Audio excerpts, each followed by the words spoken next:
Bismillah ar-Rahman ar-Rahim. Salatu wassalamu ala ashraf al-mursalin. Nous accueillons ce soir une figure emblématique de la vallée. J'ai bien nommé Alassane Hamadi Somaba alias Balas. C'est le président, bonsoir.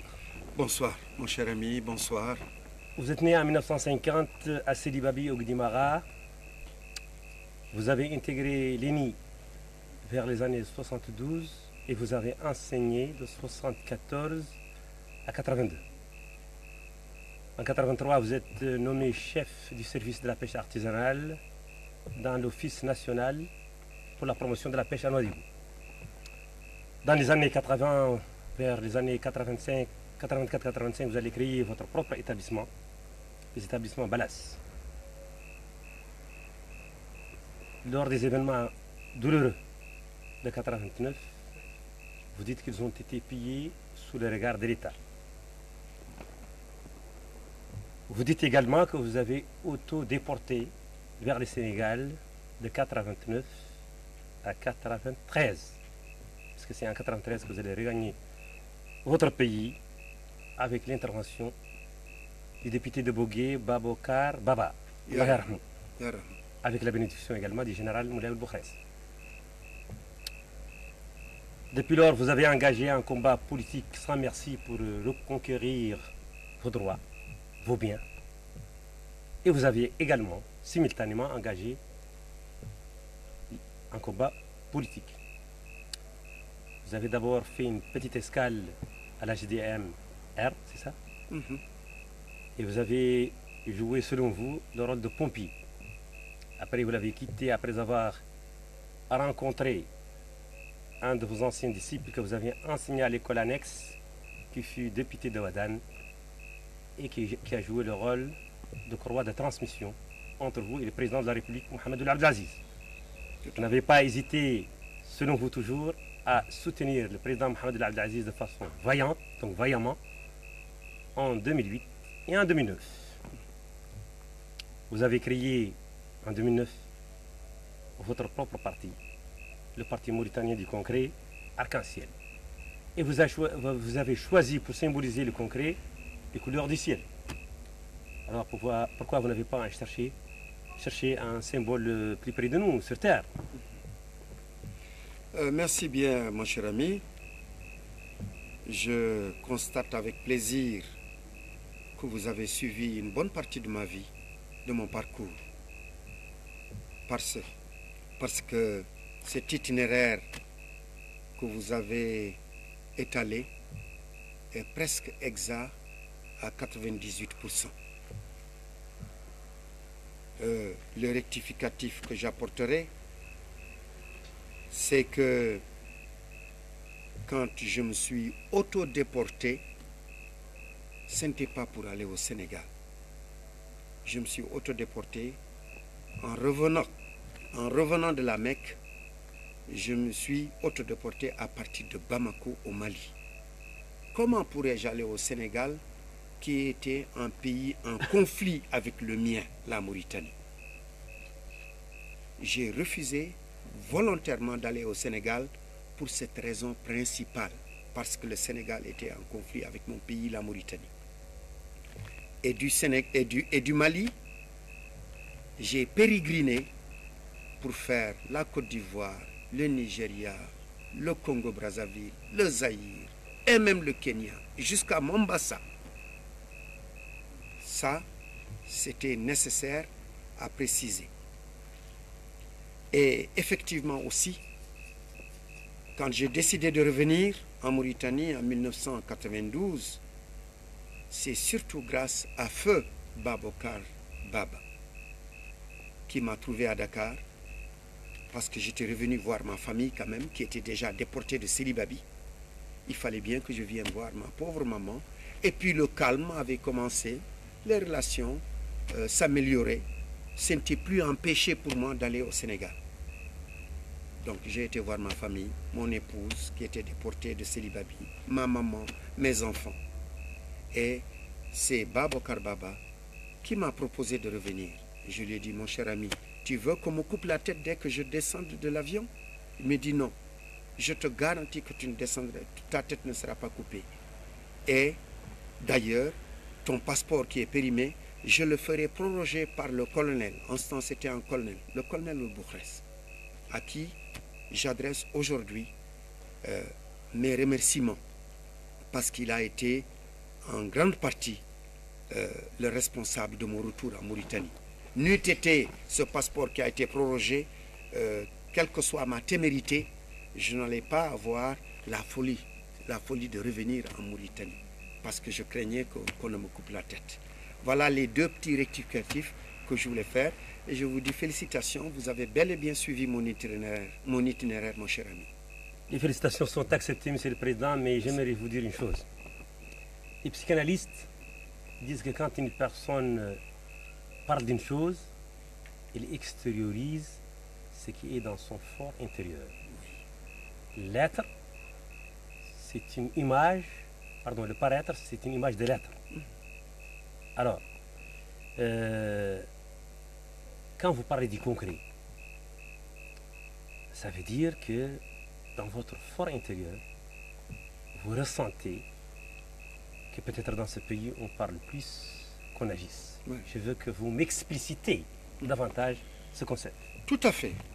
Le choix du mot, de l'appellation Parti mauritanien du concret, arc-en-ciel, chaque mot pèse de tout son poids. D'abord concret, Parti mauritanien du concret. Parce que j'écoute la population mauritanienne qui était lassée d'écouter les politiciens qui racontaient les mêmes choses. Comme des disques rayés. Leur discours était devenu comme des disques rayés, des CD que tous les politiciens posaient.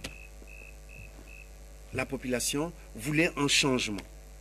Et le changement devait se faire comment? Par des actions concrètes. Ils voulaient maintenant que les politiciens parlent par des actions concrètes. Que les partis politiques parlent par des actions concrètes. Quelque part, ils ont raison. Parce que le beau discours aujourd'hui, il est très facile. Il suffit d'interroger M. Google. Vous le connaissez, M. Google. M. Google, de l'Internet, il vous fait n'importe quel beau discours que vous voulez. Donc, les populations mauritaniennes ont bel et bien eu raison de maintenant passer à une autre étape, à l'étape du concret. Donc, prenons nos gants et allons-y. Merci, avec plaisir. Comme concret, quelles sont les 7 priorités que vous jugez pressantes pour notre pays? La priorité principale, et elle suffirait à elle seule, c'est que notre pays, nous sommes d'abord un pays composé de noirs et de blancs. Donc il y a une diversité. Cette diversité, elle n'est ni voulue par les uns, ni voulue par les autres. Cette diversité est une volonté d'Allah. Elle a été dictée par notre Créateur. C'est lui qui a voulu que les Mauritaniens soient blancs et noirs. Et ça, c'est une exception qu'il a accordée à notre pays. Pourquoi il ne l'a pas fait au Sénégal? Pourquoi il n'a pas accordé cette chance au Mali? Pourquoi il ne l'a pas accordé au Mali, en Algérie, où on ne trouve qu'une race? Mais nous, il nous a mis à la frontière entre ces deux mondes. Et comme chacun d'entre nous est riche de qualité, est riche de ressources, en ajoutant toutes ces qualités, toutes ces ressources, on va faire un pays exceptionnel, un peuple exceptionnel. Parce que notre diversité est complémentaire. Malheureusement, nos responsables depuis 1960 jusqu'à présent, c'est comme s'ils n'ont rien compris de tout cela. Ils ont cherché à saborder cette diversité. Parce qu'ils ont créé l'injustice en Mauritanie. Parce qu'ils ont créé l'animosité entre les Mauritaniens. Alors que ceux-ci devaient vivre en symbiose, en frères, de même père et de même mère. C'est pourquoi nous avons pensé à l'arc-en-cielisme. Quelle image trouvez-vous plus belle que celle-là pour des Mauritaniens? Quel autre parti politique en Mauritanie vous présenterait cette image-là? Ah, il y en a quelques-uns quand même. Mais là, c'est une image réelle. Regardez les visages des gens. Ce n'est pas façonné. C'est quelque chose de réel. C'est quelque chose de sincère. C'est quelque chose de naturel. Regardez bien les images de Dr Brahim, regardez les images des autres, les fronts. Vous parliez de psychanalyste. Moi, je ne suis pas un psychanalyste, mais je suis un psychologue. Et je lis sur les fronts. En enseignant étant psychologue, je lis sur les fronts. En lisant sur ces fronts, on sent que c'est des gens qui n'ont pas été forcés à venir sur ce plateau, qui sont contents de cela, qui sont sincères. C'est ça l'avenir de la Mauritanie. C'est ça la chance de la Mauritanie. Et dites-moi, monsieur Balas, monsieur le président. Oui. Qu'est-ce que vous proposez d'attirant pour les Mauritaniens? Qu'est-ce qui va faire qu'un vieux nomade du fond du désert mauritanien va aller voter pour le président Balas, pour le PMC? Ce qui va Qu'est-ce pousser... qui va le motiver? Quel est ce chimiotactisme qui va le pousser à sortir de l'abstention, de la négligence, pour voter pour vous? Le paysan nomade du fin fond du désert, Oui. le chamelier du fin fond du désert, comme le cultivateur de la vallée, sont inquiets de ce qui se passe en Mauritanie, du comportement des dirigeants. En quoi ils sont inquiets? Ils sont inquiets parce que l'avenir est sombre. Ils voient que les Mauritaniens ne peuvent pas exploiter jusqu'à présent leur meilleure richesse, la meilleure richesse. Quelle est la meilleure richesse? C'est la paix dans un pays. Du fin fond du désert ou du fin fond de la vallée, ils voient, ça saute aux yeux, que la cohabitation, la cohésion sociale n'est pas harmonieuse. Ils sont inquiets. Et qu'est-ce que vous proposez pour, Exactement ce harmoniser? que je propose, Oui. et qui a attiré mes camarades qui sont là, c'est que j'ai proposé le discours de la vérité. Quand des gens vivent ensemble, il faut qu'ils vivent ensemble dans l'égalité. Il faut qu'ils vivent ensemble dans la justice. Il faut qu'ils vivent ensemble dans la sincérité, dans la fraternité. Imaginez-vous, même vous, père de famille, si vous avez 2 ou 3 enfants, si vous ne les logez pas à la même enseigne, si vous préférez un plus que les 2 autres, vous avez de fortes chances de voir les 2 autres comploter contre celui que vous adorez, celui que vous préférez. C'est ce qui se passe en Mauritanie. Il faut qu'il y ait cette justice sociale. Ça tranche avec ce que dit la majorité. Qu'est-ce qu'elle dit, la majorité? Ce qu'elle dit n'engage qu'elle, mais moi... Vous n'êtes pas membre de la majorité? Pas du tout, exactement. Voilà d'ailleurs ce qui m'a coûté cher politiquement. Compte tenu de mes relations spéciales, ou bien de mes relations suivies avec le président, les gens tout de suite sont arrivés à la conclusion que je suis de la majorité. Je suis très loin d'être de la majorité présidentielle. Je suis du centre. Ah, le centre. Je suis du centre. Parce que j'ai toujours compris, j'ai toujours dit que la majorité présidentielle et l'opposition radicale sont bonnet blanc, blanc bonnet. Ils sont kiff-kiff. Ils sont kiff-kiff. Mais pour dénoncer ce dualisme, il faut que vous soyez... Alors c'est pourquoi à la même distance de deux, je suis équidistant. Je suis au centre. Comment est-ce que je suis au centre? Si la majorité, si le pouvoir réalise une action louable, positive, constructive, unificatrice, je me lève, je l'applaudis, je la félicite. Et notre population, malheureusement, dès qu'on applaudit le pouvoir, dès qu'on félicite le pouvoir, on dit, on vous taxe d'être un applaudisseur. On vous taxe d'être un sous-fifre même du pouvoir.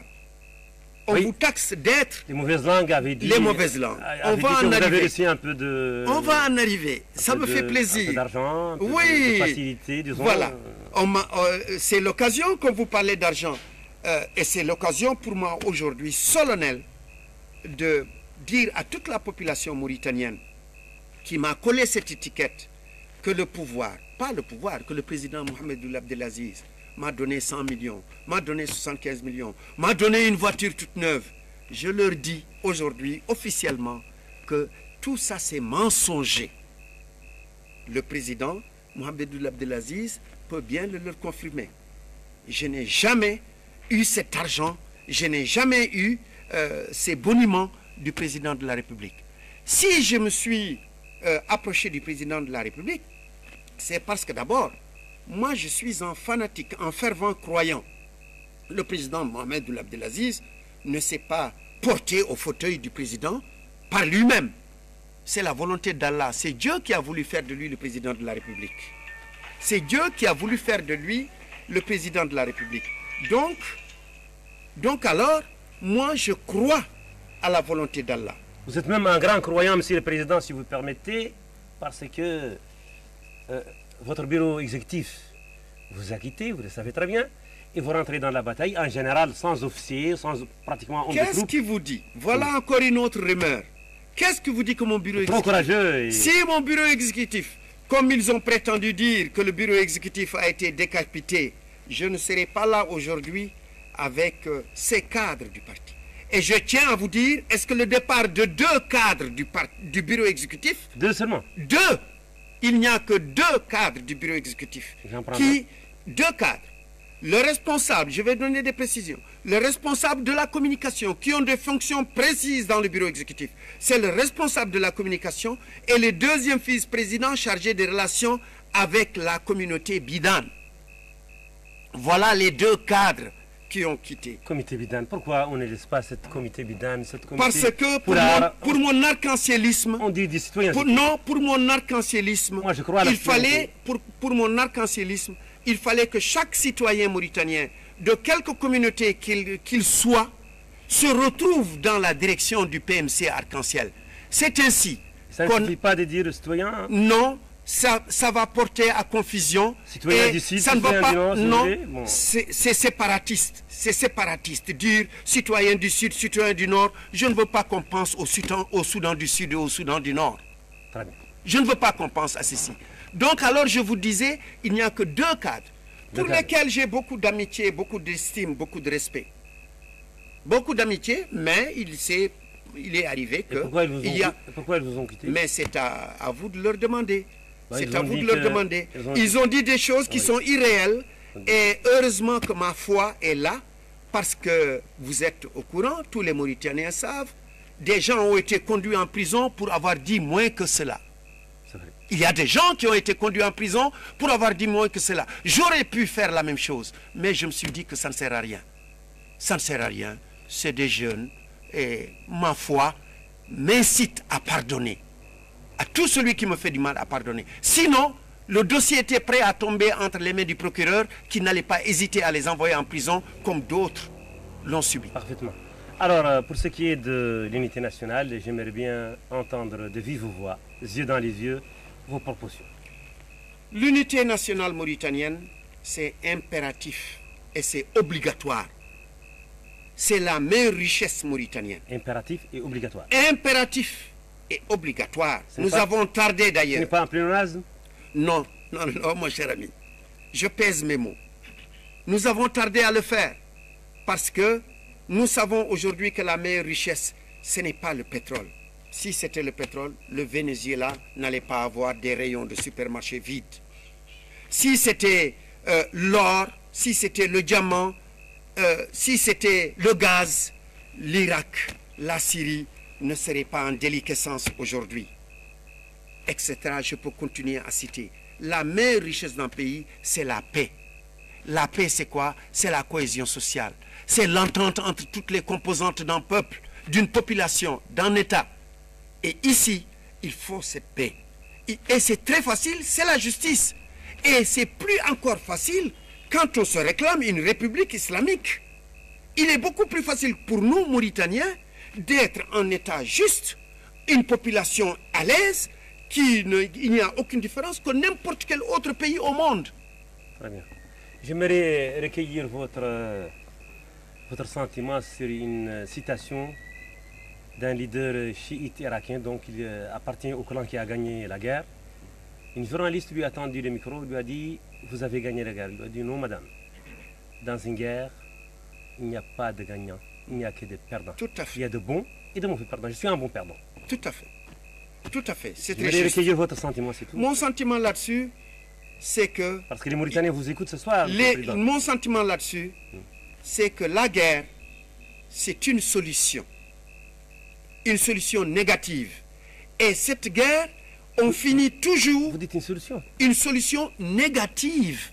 de la passion, quand la passion envahit les êtres humains, ou autrement dit, quand Shaitan et Iblis nous pénètrent, on ne se contrôle plus, on va vers la violence. La guerre, c'est la violence. Mais généralement, quelle que soit la guerre, on finit par revenir autour d'une table pour discuter. Moi, je me suis dit, autant commencer alors par la discussion. Et donc, d'un revers de main, je balance la guerre. J'exclus la guerre de toutes les solutions. Il faut commencer par là. Et quand on commence autour d'une table, on va économiser ce sang qu'on a perdu. On va économiser ces vies humaines. On va économiser ces immeubles détruits, ces infrastructures, ces ponts, ces routes bitumées qui coûtent très cher. On va économiser tout cela. Mais vous m'avez toujours pas dit ce que vous proposez, ce que propose le parti Arc-en-Ciel pour renforcer l'unité nationale. Renforcer l'unité nationale, c'est la justice sociale entre tous les Mauritaniens. Une égalité en droit et en devoir de tous les Mauritaniens. Comment? Égalité en droit et en devoir, c'est-à-dire d'abord qu'on commence par les Mauritaniens qui viennent de naître, qu'on leur accorde la même chance. La même chance de naître, la même chance de fréquenter l'école, la même chance de réussir l'école primaire, le secondaire, l'universitaire, et après cela, la même chance de travailler. De mettre ses connaissances à la disposition de son État, de son pays, de son peuple. Ça, c'est un. Deuxièmement, le pays regorge de richesses. Vous le savez très bien, ces richesses en Mauritanie, comment sont-elles partagées? Il y a une partie de la Mauritanie, des Mauritaniens, qui profitent aisément de ces richesses, alors que d'autres triment. Lesquels vous pouvez décrire cette partie qui profite? Ça crève les yeux. Mais il faut donner sillonner. Oui, des caractéristiques à peu près. Sillonner. Écoutez, je suis un réconciliateur. Oui. Je suis un réconciliateur. C'est parce que vous êtes percutant que j'ai même accepté de descendre sur ce terrain. Mais je ne voudrais pas mettre encore le couteau dans la plaie et tourner. Ça fera mal. Et quand vous avez dit qu'il ne faut pas donner une majorité mécanique oui. à l'IPR, ça veut dire... Pas à l'IPR. À la majorité, il ne faut pas qu'il y ait à l'Assemblée nationale une majorité automatique, comme ça a toujours été le cas depuis le début, depuis la création de cette Assemblée nationale. C'est très bien que vous visez le parti qui non, ce n'est pas seulement l'UPR. La majorité présidentielle, elle est composée de 70 partis. Il est vrai qu'il y a, je vais faire sourire un peu les téléspectateurs, l'UPR et les partillons, les partis satellites, je veux dire. Hein, je vais faire sourire quand même un peu pour détendre un peu l'atmosphère. Il y a l'UPR et 69 partillons qui sont autour de lui. Donc la majorité présidentielle est composée de 70 partis. Pourquoi elle est dangereuse, une majorité mécanique? La majorité mécanique est dangereuse parce qu'on dicte à cette majorité ce qu'il faut faire et les yeux fermés, elle s'exécute. Alors, l'Assemblée sera une caisse de résonance. L'Assemblée sera une caisse d'enregistrement. Ce n'est pas des députés qui sont là en train de discuter, de décortiquer, de chercher les véritables problèmes pour trouver les véritables solutions du pays. Très bien. Ils sont là sous la férule de leurs dirigeants qui dictent et ils s'exécutent. Et les assemblées mauritaniennes ont été ainsi depuis le début. Cette fois-ci, avec l'arrivée de Arc-en-Ciel, Inch'Allah, PMC Arc-en-Ciel, on va susciter la naissance d'un tiers bloquant. Un tiers bloquant plus une voix. On va susciter la création, la naissance d'un tiers bloquant plus une voix à l'Assemblée nationale. Vous savez très bien. Et vous avez présenté combien de listes actuellement? J'en viendrai. Vous savez très bien que si les 2/3 de l'Assemblée nationale décident de changer la Constitution, pour une raison ou pour une autre, elle sera changée. Les 2/3. Le changement de la Constitution, c'est soit par référendum, soit par l'acceptation des 2/3 de l'Assemblée. Moi, je voudrais qu'il n'y ait plus ces 2/3 à l'Assemblée. Il y aura 2/3 moins une voix. Donc, le tiers qui restera, plus une voix, ça va être ce qu'au PMC Arc-en-Ciel, nous appelons le tiers bloquant. On va susciter la naissance, la création d'un tiers bloquant à l'Assemblée. Et pour réaliser cet objectif, vous avez présenté combien de listes? Bon, pour réaliser cet objectif, oui. Rien que sur la base de nos 3 listes nationales, la liste nationale des femmes, dirigée par Mme Dieynaba Diabira, permettez-moi quand même de citer son nom. La liste nationale mixte, dirigée par le président Alassane Hamadi Souamaba.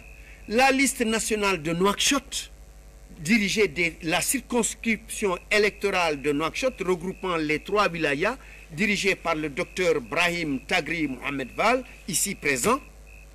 Ça fait 58 candidats.